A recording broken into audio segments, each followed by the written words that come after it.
Nung di katawa ka kay ano man, kay dagan di ayaw ka humayan, dagan usap karon ang basakan. Mga mag-uumang nalingaw tigbantan sa mga pungol nga maya, sa ilang umangan ang maya usap maapik, nisuot nito sa lato-lato. Ang maya wala ka bantay, gitirador yun sa umahan.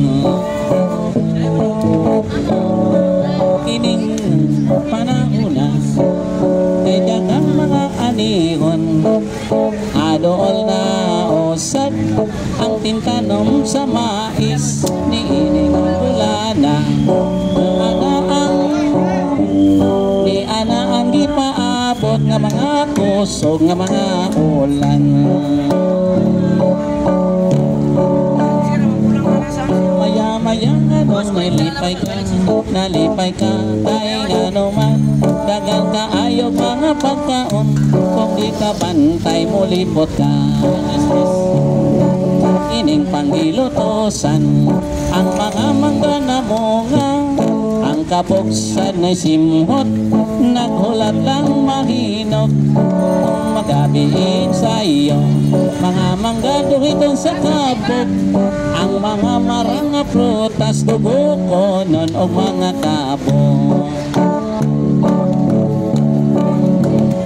Si Inday kay Grady andam, nakandam o tirador, kay manirador o kabog, iyang gisugo si Dodong gisugo.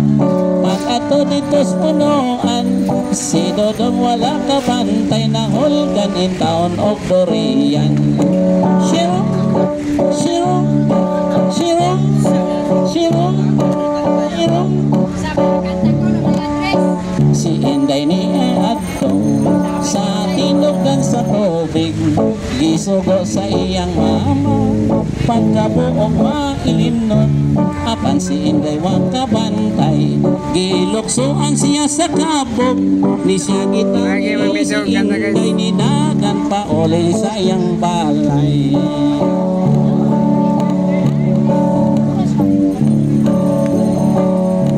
Kining matuod mga tinuod nga istorya, busa nining panahon na ni inigayong bulana.